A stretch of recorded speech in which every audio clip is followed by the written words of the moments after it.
धार्मिक आंदोलन क्या है पहले मैं आपको समझाता हूँ। तो 6ठी शताब्दी ईसा पूर्व भारत में धार्मिक आंदोलन का प्रभाव देखने को मिला। लोगों के विचारों में धार्मिक परिवर्तन देखने को मिल रहा था।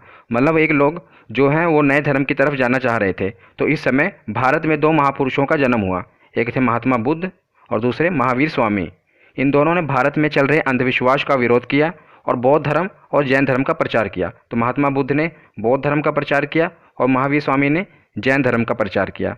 तो आज की इस वीडियो में हम बौद्ध धर्म यानी महात्मा बुद्ध से रिलेटेड क्वेश्चंस को कवर करेंगे और इसकी नेक्स्ट वीडियो में हम जैन धर्म को कवर करेंगे। तो इससे हमारा धार्मिक आंदोलन खत्म हो जाएगा। तो आज हम शुरुआत करते हैं बौद्ध धर्म से। तो चलिए अब बौद्ध धर्म के बारे में हम समझते हैं। मैं आपको एक कहानी की तरह पूरा समझाऊंगा और जितने भी मैंने इसमें तथ्य इंक्लूड किए हैं ये सभी एग्जाम में पूछे गए हैं, इसलिए आप इसे ध्यान से सुनिएगा। तो शुरुआत करते हैं बौद्ध धर्म से। बौद्ध धर्म के संस्थापक गौतम बुद्ध थे और इन्हें एशिया का ज्योतिपुंज यानी लाइट ऑफ एशिया कहा जाता है। बहुत ही इंपॉर्टेंट है, लाइट ऑफ एशिया किसे कहा जाता है? तो गौतम बुद्ध को लाइट ऑफ एशिया कहा जाता है। और गौतम बुद्ध का जन्म 563 ईसा पूर्व कहाँ पर हुआ था? कपिलवस्तु के लुम्बिनी नामक स्थान पर हुआ था। तो याद रखिएगा 563 ईसा पूर्व में कपिलवस्तु के लुम्बिनी नामक स्थान पर हुआ था गौतम बुद्ध का जन्म। और इनके पिता का नाम शुद्धोधन था, माता का नाम माया देवी था। ये भी इम्पोर्टेंट है। उसके बाद हम देखते हैं कि इनकी माता की मृत्यु इनके जन्म के 7वें दिन ही हो गई थी। तो जब गौतम बुद्ध जी का जन्म हुआ था तो उनके जन्म के 7वें दिन ही इनकी माता की मृत्यु हो गई थी। तो इनका लालन पालन इनकी सौतेली माँ प्रजापति गौतमी ने किया था। बहुत ही महत्वपूर्ण है। तो इनका लालन पालन किसने किया था? सौतेली माँ प्रजापति गौतमी। तो गौतमी के नाम से ही इनका नाम गौतम पड़ा था। याद रखिएगा, ये भी महत्वपूर्ण है। और गौतम बुद्ध के बचपन का नाम क्या था ये भी पूछा गया है। तो इनके बचपन का नाम सिद्धार्थ था। तो चलिए आगे देखते हैं। तो बचपन से ही गौतम बुद्ध का मन आध्यात्मिकता की ओर था, इसलिए इनके पिता ने इनका विवाह 16 वर्ष की अवस्था में यशोधरा के साथ कर दिया। याद रखिएगा कितने वर्ष में? 16 वर्ष की अवस्था में यशोधरा के साथ इनका विवाह करा दिया गया। और इनका एक पुत्र हुआ जिसका नाम राहुल था। ये भी पूछा गया है, इनके पुत्र का नाम क्या था? तो राहुल था। और सांसारिक समस्याओं से व्यथित होकर सिद्धार्थ ने 29 वर्ष की अवस्था में गृह त्याग किया था। याद रखिएगा 16 वर्ष की अवस्था में इनका विवाह करा दिया गया और 29 वर्ष की अवस्था में इन्होंने गृह त्याग कर दिया, और जिसे बौद्ध धर्म में महाभिनिष्क्रमण कहा गया है। बहुत ही इंपॉर्टेंट, जब इन्होंने गृह त्याग किया था तो इसे बौद्ध धर्म में महाभिनिष्क्रमण कहा गया है। और ज्ञान की खोज में बुद्ध इधर उधर भटकते रहे, फिर इन्हें अलार कलाम मिले। कौन मिले? अलार कलाम मिले, जो इनके पहले गुरु बने। ये पूछा गया है, तो याद रखिएगा अलार कलाम इनके पहले गुरु बने। बस आप इसे इसी तरह कहानी की तरह सुनते रहिए, आपको खुद ब खुद ये याद हो जाएगा। तो अब हम आगे देखते हैं। तो कठिन तपस्या के बाद 35 वर्ष की आयु में वैशाख की पूर्णिमा की रात निरंजना नदी के किनारे पीपल वृक्ष के नीचे सिद्धार्थ को ज्ञान प्राप्त हुआ। ये जितनी भी लाइनें हैं वो सभी के सभी इंपॉर्टेंट हैं। 35 वर्ष की अवस्था में वैशाख की पूर्णिमा की रात और निरंजना नदी के किनारे और पीपल वृक्ष के पेड़ के नीचे सिद्धार्थ को ज्ञान प्राप्त हुआ था। याद रखिएगा कितने वर्ष की उम्र में? 35 वर्ष की उम्र में। 29 वर्ष की आयु में इन्होंने गृह त्याग किया था और 35 वर्ष की आयु में इन्हें ज्ञान की प्राप्ति हुई थी। ये भी पूछा गया है। और ज्ञान की प्राप्ति के बाद सिद्धार्थ बुद्ध के नाम से जाने गए। तो पहले इनके बचपन का नाम क्या था? सिद्धार्थ। और जब इन्हें ज्ञान की प्राप्ति हुई तो इन्हें बुद्ध के नाम से जाना गया, क्योंकि जो बुद्ध है, बुद्ध के नाम का अर्थ ही है ज्ञान की प्राप्ति। और इन्हें जो ज्ञान की प्राप्ति हुई ये कहाँ पर हुई? तो बोध गया में हुई, इसीलिए वो स्थान बोध गया कहलाया। और बुद्ध ने अपने प्रथम उपदेश सारनाथ में दिया। तो ज्ञान प्राप्ति उन्हें हुई बोध गया में। उसके बाद इन्होंने जो अपना प्रथम उपदेश दिया था ये कहाँ पर दिया? तो ये उपदेश इन्होंने सारनाथ में दिया, जिसे बौद्ध ग्रंथों में धर्मचक्र प्रवर्तन कहा गया है। ये जितने भी वर्ड हैं ये सभी इंपॉर्टेंट हैं। तो सारनाथ में जो उन्होंने अपना प्रथम उपदेश दिया तो उसे बौद्ध ग्रंथों में क्या कहा गया? धर्मचक्र प्रवर्तन कहा गया। और उन्होंने यह उपदेश पाली भाषा में दिया। बहुत इंपॉर्टेंट, कौन सी भाषा में? पाली भाषा में। आगे एक इंपॉर्टेंट नोट है कि बुद्ध ने अपने सर्वाधिक उपदेश कौशल देश की राजधानी श्रावस्ती में दिए। ये भी पूछा गया है कि उन्होंने अपने सर्वाधिक उपदेश कहाँ पर दिए? तो कौशल देश की राजधानी श्रावस्ती में बुद्ध ने अपने सर्वाधिक उपदेश दिए थे। याद रखिएगा। आगे देखते हैं। तो महात्मा बुद्ध के प्रमुख अनुयायी थे। कौन कौन थे? एक तो बिंबिसार, दूसरे प्रसेनजीत और तीसरे उदयन। ये प्रमुख शासक थे जो महात्मा बुद्ध के अनुयायी थे, बिंबिसार, प्रसेनजीत और उदयन। तो जो बुद्ध के अनुयायी थे ये दो भागों में विभाजित थे। कौन कौन से दो भाग थे? पहला भाग था भिक्षुक, पहले भिक्षुक कहलाए और दूसरे उपासक कहलाए। तो भिक्षुक कौन कहलाए और उपासक कौन कहलाए मैं आपको समझाता हूँ। तो जिन्होंने बौद्ध धर्म का प्रचार करने के लिए संन्यास ग्रहण किया, मतलब ग्रह अपना घर बार त्याग दिया महात्मा बुद्ध की तरह, वो भिक्षुक कहलाए। और उपासक जिन्होंने ग्रह नहीं त्यागा, मतलब ग्रह से जीवन व्यतीत करते हुए बौद्ध धर्म को अपनाया, वो उपासक कहलाए। तो अब याद रखिएगा, बौद्ध धर्म के अनुयायी कितने भागों में विभाजित थे? भिक्षुक और उपासक। भिक्षुक कौन थे? जिन्होंने संन्यास ग्रहण किया, मतलब घर अपने ग्रह त्याग दिया, घर त्याग दिया। और उपासक कौन कहलाए? जिन्होंने ग्रह नहीं त्यागा, ग्रह जीवन व्यतीत करते हुए ही बौद्ध धर्म अपनाया। तो आगे देखते हैं, बौद्ध संघ में सम्मिलित होने की न्यूनतम आयु सीमा 15 वर्ष थी। ये बीपीएससी में क्वेश्चन पूछा गया था, इसलिए मैंने इसे इंक्लूड किया कि जो न्यूनतम आयु सीमा थी बौद्ध संघ में सम्मिलित होने की वो कितनी थी? तो ये 15 वर्ष की थी। आगे देखते हैं, अगर आपको ये वीडियो अच्छी लग रही है तो इसे लाइक जरूर करिएगा और शेयर जरूर करिएगा। अपने चैनल को सब्सक्राइब करके बेल आइकन जरूर प्रेस करिएगा ताकि आपको नेक्स्ट वीडियो मिलती रहे। तो बुद्ध के जीवन से संबंधित बौद्ध धर्म के कुछ प्रतीक हैं। ये प्रतीक बहुत मायने रखते हैं बौद्ध धर्म के लोगों के लिए और बहुत ही इंपॉर्टेंट है हमारे एग्जाम के लिए भी। तो जन्म का प्रतीक क्या है? कमल एवं सांड, ये जन्म का प्रतीक है बुद्ध के। ग्रह त्याग का क्या प्रतीक है? तो घोड़ा, ये ग्रह त्याग का प्रतीक है। ज्ञान का प्रतीक पीपल, क्योंकि उन्हें पीपल के पेड़ के नीचे ही ज्ञान की प्राप्ति हुई थी, जिसे बोधि वृक्ष कहा गया, इसलिए ज्ञान का प्रतीक है पीपल। निर्वाण का प्रतीक है पदचिन्ह और मृत्यु का प्रतीक है स्तूप। तो ये पांचों प्रतीक आपको याद रखने हैं, एक बार याद करिएगा। जन्म का कमल एवं सांड, ग्रह त्याग का घोड़ा, ज्ञान का पीपल, निर्वाण का पदचिन्ह और मृत्यु का स्तूप, ये पांचों आपको प्रतीक याद रखने हैं। उसके बाद हम देखते हैं कि 80 वर्ष की अवस्था में 483 ईसा पूर्व कुशीनगर में बुद्ध का निधन हुआ, जिसे बौद्ध धर्म में महापरिनिर्वाण कहा गया। बहुत ही इंपॉर्टेंट है, जब बुद्ध का निधन हुआ तो उसे क्या कहा गया? बौद्ध धर्म में महापरिनिर्वाण कहा गया। और निधन के पश्चात जो बुद्ध की अस्थि थी, मतलब जो अवशेष थे, उसे भारत की 8 जगहों पर स्थापित कर वहाँ पर स्तूपों का निर्माण करवाया गया। सबसे बड़ा स्तूप सांची का स्तूप है, बहुत ही इंपॉर्टेंट है। सबसे बड़ा स्तूप कौन सा है? सांची का। 8 जगहों पर यह स्तूपों का निर्माण करवाया गया था भारत में। तो अब हम कुछ इंपॉर्टेंट पॉइंट पढ़ लेते हैं, ये भी एग्जाम के लिए महत्वपूर्ण है। तो सांची के स्तूप का निर्माण करवाया, अभी हमने पीछे पढ़ा ना कि सबसे बड़ा स्तूप कौन सा है? सांची का स्तूप। तो सांची के स्तूप का निर्माण करवाया था, तो यह अशोक ने करवाया था सांची के स्तूप का निर्माण। और बौद्ध धर्म का प्रमुख ग्रंथ, वेरी वेरी वेरी इंपॉर्टेंट, बहुत ही बार ये एग्जाम में पूछा गया है। तो बौद्ध धर्म का प्रमुख ग्रंथ कौन सा है? तो त्रिपिटक, ये बौद्ध धर्म का प्रमुख ग्रंथ है, बहुत ही महत्वपूर्ण है। आगे देखते हैं कि बौद्ध धर्म को अपनाने वाली प्रथम महिला कौन सी थी? तो बौद्ध धर्म को अपनाने वाली प्रथम महिला थी बुद्ध की माँ प्रजापति गौतमी। तो जिन्होंने महात्मा बुद्ध का लालन पालन किया था, तो प्रजापति गौतमी ही बौद्ध धर्म को अपनाने वाली प्रथम महिला थी। और बौद्धों का सबसे पवित्र त्यौहार कौन सा है? तो वैशाखी पूर्णिमा। वैशाखी पूर्णिमा क्यों? पीछे मैंने आपको बताया था ना कि वैशाखी पूर्णिमा के ही रात को महात्मा बुद्ध को ज्ञान की प्राप्ति हुई थी पीपल के वृक्ष के नीचे, इसीलिए वैशाखी पूर्णिमा का दिन बौद्धों का सबसे पवित्र त्यौहार है, याद रखिएगा। अब हम प्रीवियस ईयर के क्वेश्चन कर लेते हैं और हम देखते हैं कि हमें कितने क्वेश्चन आते हैं। ये जो प्रीवियस ईयर के क्वेश्चन हैं मैंने एसएससी और रेलवे से उठाए हैं और काफ़ी इंपॉर्टेंट हैं। तो इसमें कुछ मैं आपको एडिशनल भी बताऊंगा जो कि हमने पीछे नहीं पढ़ा, तो इसलिए आप इस टेस्ट को लगाएं। तो सांची के स्तूप का निर्माण किसने करवाया था? तो अभी हमने पढ़ा है सांची के स्तूप का निर्माण किसने करवाया था? तो अशोक ने करवाया था। आगे देखते हैं नेक्स्ट क्वेश्चन, अजंता और एलोरा की गुफाएं भारत के किस राज्य में स्थित हैं? तो अजंता और एलोरा की गुफाएं ये बौद्ध धर्म से ही रिलेटेड हैं, इसलिए इसे मैंने इसमें इंक्लूड किया है। तो अजंता और एलोरा की गुफाएं भारत के किस राज्य में स्थित हैं? तो ये महाराष्ट्र में स्थित है अजंता और एलोरा की गुफाएं। तो नेक्स्ट क्वेश्चन देखते हैं कि किन्हें एशिया का प्रकाश भी कहा जाता है? तो लाइट ऑफ एशिया किसे कहा जाता है? गौतम बुद्ध, ईसा मसीह, पैगंबर मोहम्मद या स्वामी विवेकानंद? तो लाइट ऑफ एशिया किसे कहा जाता है? तो गौतम बुद्ध को ही एशिया का प्रकाश कहा जाता है। नेक्स्ट क्वेश्चन देखते हैं कि गौतम बुद्ध ने महापरिनिर्वाण कहाँ लिया था? तो आपको बताना है कि गौतम बुद्ध ने महापरिनिर्वाण कहाँ लिया था। तो इसका राइट आंसर होगा ऑप्शन बी, तो कुशीनगर में गौतम बुद्ध ने महापरिनिर्वाण लिया था। नेक्स्ट क्वेश्चन देखते हैं कि सारनाथ स्तंभ का चक्र निम्न में से किसे इंगित करता है? तो सारनाथ के बारे में मैंने पढ़ा था ना, जहाँ पर महात्मा बुद्ध ने प्रथम उपदेश दिया था। तो जो सारनाथ स्तंभ है, तो ये इसका एक चक्र बना है, आप ये देख रहे हैं, तो ये किसे इंगित करता है? तो ये प्रगति को इंगित करता है, मतलब लगातार प्रोसेस को, लगातार प्रगति को ये बताता है उसके बारे में, सारनाथ स्तंभ का चक्र। आगे देखते हैं, तो कौन सा स्थान गौतम बुद्ध से संबंधित नहीं है?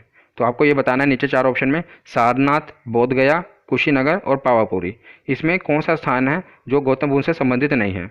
तो इसका ऑप्शन होगा ऑप्शन डी पावापुरी, क्योंकि सारनाथ आप देखोगे तो यहाँ पर महात्मा बुद्ध ने प्रथम उपदेश दिया, बोध गया में उन्हें ज्ञान की प्राप्ति हुई और कुशीनगर में उन्होंने महापरिनिर्वाण लिया। तो मतलब यही बचा पावापुरी, इसे का संबंध महात्मा बुद्ध से नहीं है। आगे देखते हैं, भगवान बुद्ध ने अपना पहला धर्मोपदेश कहाँ दिया था। तो आपको बताना है कि भगवान बुद्ध ने अपना पहला धर्मोपदेश कहाँ दिया था, लुम्बिनी में, बोधगया में, सारनाथ में या कुशीनगर में। तो इसका राइट आंसर होगा ऑप्शन सी, सारनाथ में उन्होंने अपना पहला धर्मोपदेश दिया था। और विख्यात बोरोबुदुर बौद्ध मंदिर कहाँ स्थित है, ये काफ़ी बार एग्जाम में पूछा गया है, इसीलिए मैंने इसे इंक्लूड किया है। ये बुद्ध का ही मंदिर है, इसीलिए मैंने इसे टेस्ट में इंक्लूड किया है कि बोरोबुदुर बुद्ध मंदिर कहाँ स्थित है। तो ये इंडोनेशिया में स्थित है, याद रखिएगा कहाँ पर, इंडोनेशिया में। तो नेक्स्ट क्वेश्चन देखते हैं कि महात्मा बुद्ध का जन्म डैश में हुआ था। तो आपको बताना है कि महात्मा बुद्ध का जन्म कहाँ पर हुआ था। तो महात्मा बुद्ध का जन्म हुआ था लुम्बिनी में, ऑप्शन बी इसका राइट आंसर होगा। नेक्स्ट क्वेश्चन देखते हैं कि गौतम बुद्ध का वास्तविक नाम क्या था। तो महात्मा बुद्ध इनका नाम कब पड़ा, जब उन्हें ज्ञान की प्राप्ति हुई उसके बाद इनका नाम बुद्ध पड़ा। तो बुद्ध से पहले इनका नाम क्या था, तो इनका पहले नाम था सिद्धार्थ। आपको बताया था ना मैंने कि इनका बचपन का नाम क्या था, सिद्धार्थ। उसके बाद जब इन्हें ज्ञान की प्राप्ति हुई तो इनका नाम बुद्ध पड़ा। आगे देखते हैं, तो त्रिपिटक धर्म ग्रंथ का संबंध किस धर्म से है। तो काफ़ी बार ये क्वेश्चन पूछा गया है, हर एग्जाम में, एसएससी हो चाहे रेलवे, हर एग्जाम में पूछा गया है। तो त्रिपिटक धर्म का ग्रंथ का संबंध किस धर्म से है, तो बौद्ध धर्म से इसका संबंध है, याद रखिएगा। बौद्ध धर्म का संरक्षक कुषाण शासक कौन था। तो आपको बताना है कि वो कौन सा कुषाण शासक था जो बौद्ध धर्म का संरक्षक था। तो ये कनिष्क था, काफ़ी इंपॉर्टेंट है, यही कुषाण शासक था जो बौद्ध धर्म का संरक्षक था, कनिष्क। नेक्स्ट क्वेश्चन देखते हैं कि बुद्ध की मृत्यु जहाँ पर हुई थी वह स्थान अब कहाँ पर है। तो बुद्ध की मृत्यु जहाँ पर हुई थी, आपको बताना है बुद्ध की मृत्यु हुई कहाँ पर थी, वैसे कुशीनगर में। तो अब वह स्थान कहाँ पर है, तो यह स्थान अब उत्तर प्रदेश में है, याद रखिएगा कहाँ पर, उत्तर प्रदेश में। आगे देखते हैं, तो धर्म चक्र प्रवर्तन किया गया था बौद्ध द्वारा, मैंने आपको बताया था ना कि धर्म चक्र प्रवर्तन किया गया था। तो ये कहाँ पर किया गया था आपको बताना है, तो यह सारनाथ में किया गया था। कहाँ पर, वहीं पर उन्होंने अपना पहला उपदेश दिया था, इसीलिए इसे धर्म चक्र परिवर्तन कहा गया। तो ये कहाँ पर किया गया था, सारनाथ में। नेक्स्ट क्वेश्चन देखते हैं कि बुद्ध की मृत्यु कब हुई थी। तो किस वर्ष में बुद्ध की मृत्यु हुई थी, आपको ये बताना है। तो बुद्ध की मृत्यु हुई थी 483 ईसा पूर्व में। कब हुई थी, 483 ईसा पूर्व में। कहाँ पर, कुशीनगर, जो कि अब कहाँ पर है, उत्तर प्रदेश में है। तो आज का आखिरी क्वेश्चन देखते हैं कि बुद्ध, धम्म और संघ मिलकर कहलाते हैं। तो ये क्या कहलाते हैं, त्रिरत्न। ये त्रिपिटक जो धर्म ग्रंथ है उसी का पार्ट है, त्रिरत्न। तो बुद्ध, धम्म और संघ मिलकर क्या कहलाते हैं, त्रिरत्न। तो जैसा कि बौद्ध धर्म में मैंने आपको बताया था कि 6ठी शताब्दी ईसा पूर्व भारत में धार्मिक आंदोलन का प्रभाव देखने को मिला और लोगों के विचारों में धार्मिक परिवर्तन देखने को मिल रहा था। तो उस समय दो ही प्रमुख धर्म थे, बौद्ध धर्म और दूसरा जैन धर्म। तो आज हम पढ़ेंगे जैन धर्म के बारे में। तो चलिए अब हम जैन धर्म के बारे में पढ़ते हैं। तो जैन धर्म के संस्थापक और प्रथम तीर्थंकर ऋषभदेव थे, याद रखिएगा, उनके संस्थापक और प्रथम तीर्थंकर ऋषभदेव थे।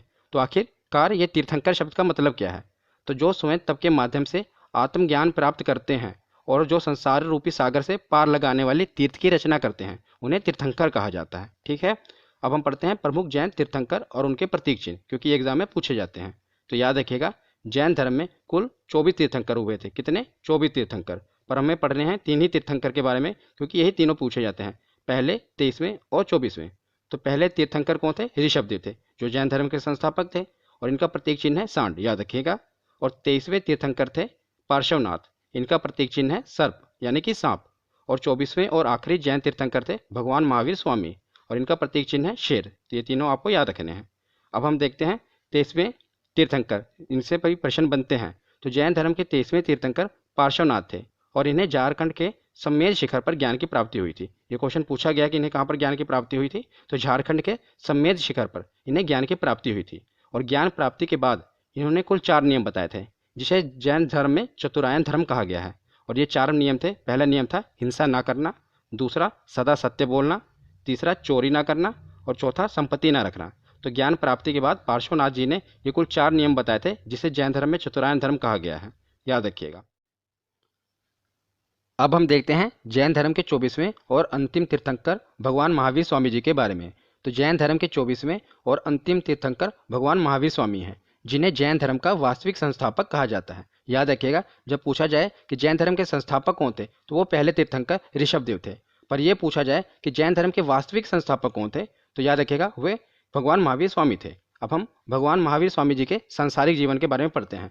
तो भगवान महावीर स्वामी का जन्म 540 ईसा पूर्व कुंडग्राम के वैशाली जिले में हुआ था। याद रखिएगा ये जो इनकी जन्म तिथि है मतलब कि 540 ईसा पूर्व, इसमें विवाद है।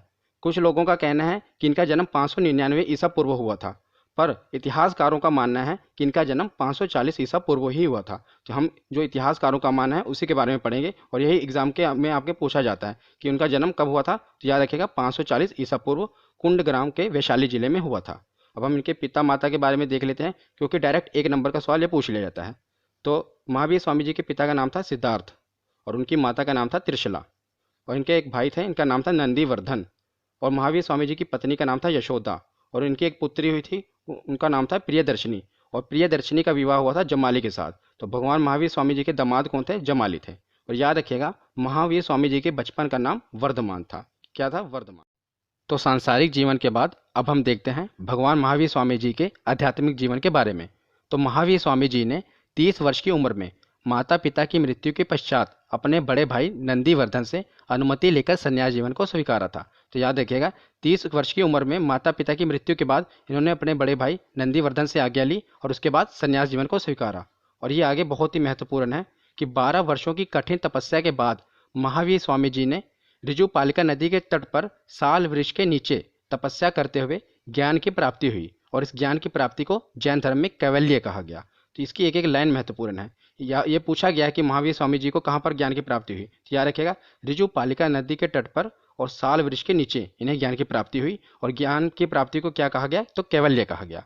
तो उसी समय जब इन्हें ज्ञान की प्राप्ति हुई तो इन्हें अरहत, जिसका मतलब है पूज्य, निर्ग्रंथ, बंधनहीन और जिन यानी कि विजेता कहलाए, और इनके अनुयायी जैन कहलाए। और महावीर स्वामी जी ने अपने उपदेश जो हैं वो प्राकृत भाषा में दिए हैं। ये पूछा गया है कि उन्होंने अपने उपदेश किस भाषा में दिए हैं, तो याद रखिएगा प्राकृत भाषा में इन्होंने अपने उपदेश को दिया है। और इन्होंने अपना पहला उपदेश राजगीर में दिया और अंतिम उपदेश पावापुरी में दिया। तो जब ज्ञान प्राप्ति हुई महावीर स्वामी जी को तो इन्होंने कुल 5 नियम बताए। इससे पहले हमने पढ़ा था कि जो 23वें तीर्थंकर थे पार्श्वनाथ, उन्हें जब ज्ञान की प्राप्ति हुई थी तो उन्होंने 4 नियम बताए थे, और महावीर स्वामी जी ने कुल 5 नियम बताए, जिसे पंचायन धर्म कहा गया। बस इन्होंने एक धर्म और एक नियम ऐड कर दिया, बाकी जो 4 नियम थे ये वही जो पार्श्वनाथ जी ने बताए थे वही हैं, बस इन्होंने ब्रह्मचर्य जोड़ दिया। तो हमें याद रखने हैं, पहला हिंसा न करना, दूसरा सदा सत्य बोलना, तीसरा चोरी न करना, और चौथा संपत्ति न रखा। ये तो पार्श्वनाथ जी ने भी बताए थे, पर इन्होंने एक और जोड़ दिया जिसे ब्रह्मचर्य कहा गया। तो ये पंचायन धर्म था जिसे महावीर स्वामी जी ने ज्ञान प्राप्ति के बाद बताया। और महावीर स्वामी जी ने त्रिरत्न दिए, ये भी बहुत महत्वपूर्ण है, ये भी पूछे गए हैं। तो पहला है सम्यक दर्शन, दूसरा है सम्यक ज्ञान, और तीसरा है सम्यक आचरण। सम्यक को अगर हम इंग्लिश में बताएं तो इसका मतलब प्योर। तो सम्यक दर्शन, सम्यक ज्ञान और सम्यक आचरण, ये महावीर स्वामी जी ने त्रिरत्न दिए हैं। और उसके बाद हम देखते हैं कि जैन धर्म में ईश्वर की मान्यता नहीं है। ये पूछा गया क्वेश्चन कि क्या ईश्वर की मान्यता है जैन धर्म में, तो आपको याद रखना है। तो जैन धर्म है उसमें ईश्वर की मान्यता नहीं है, पर जैन धर्म में आत्मा की मान्यता जरूर है। तो ये आत्मा को मानते हैं पर इसमें ईश्वर की मान्यता नहीं है। और महावीर स्वामी जी भी पुनर्जन्म और कर्मकांड में विश्वास करते थे। मतलब जो जैन धर्म के अनुयायी हैं ये पुनर्जन्म में तो विश्वास करते हैं, पर इनकी ईश्वर में मान्यता नहीं है, ये आत्मा को मानते हैं। और उसके बाद हम देखते हैं कि 72 वर्ष की आयु में महावीर स्वामी जी की मृत्यु, जिसे निर्वाण कहा गया, 468 ईसा पूर्व बिहार के राज्य पावापुरी में हो गई। तो याद रखिएगा कब हुई थी? 468 ईसा पूर्व कहाँ पर हुई थी? तो पावापुरी में हुई थी। तो उसके बाद हम देखते हैं जब भगवान महावीर स्वामी जी का निर्वाण हो गया तो उनके 2 प्रमुख अनुयायी थे, बहुत ही महत्वपूर्ण है। पहले स्थूलभद्र और दूसरे भद्रबाहु, ये महावीर स्वामी जी के 2 प्रमुख अनुयायी थे।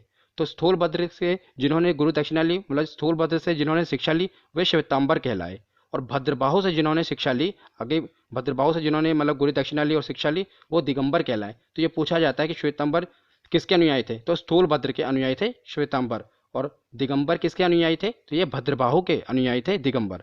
तो जो श्वेतांबर थे ये श्वेत वस्त्र धारण करते थे, इसीलिए इन्हें श्वेतांबर कहा गया, और जो नग्न रहते थे उन्हें दिगंबर कहा गया। ये महत्व। तो उसके बाद आगे हम देखते हैं कि जो भद्रबाहु और स्थूलभद्र ये दोनों मगध में ही रह रहे थे और वहीं पर जैन धर्म का विकास कर रहे थे। पर अचानक क्या हुआ? बहुत ही भीषण अकाल पड़ा मगध में, और मौर्य काल में 12 वर्ष का भीषण अकाल पड़ा, जिसके कारण भद्रबाहु अपने अनुयायियों के साथ दक्षिण भारत में कर्नाटक चले गए।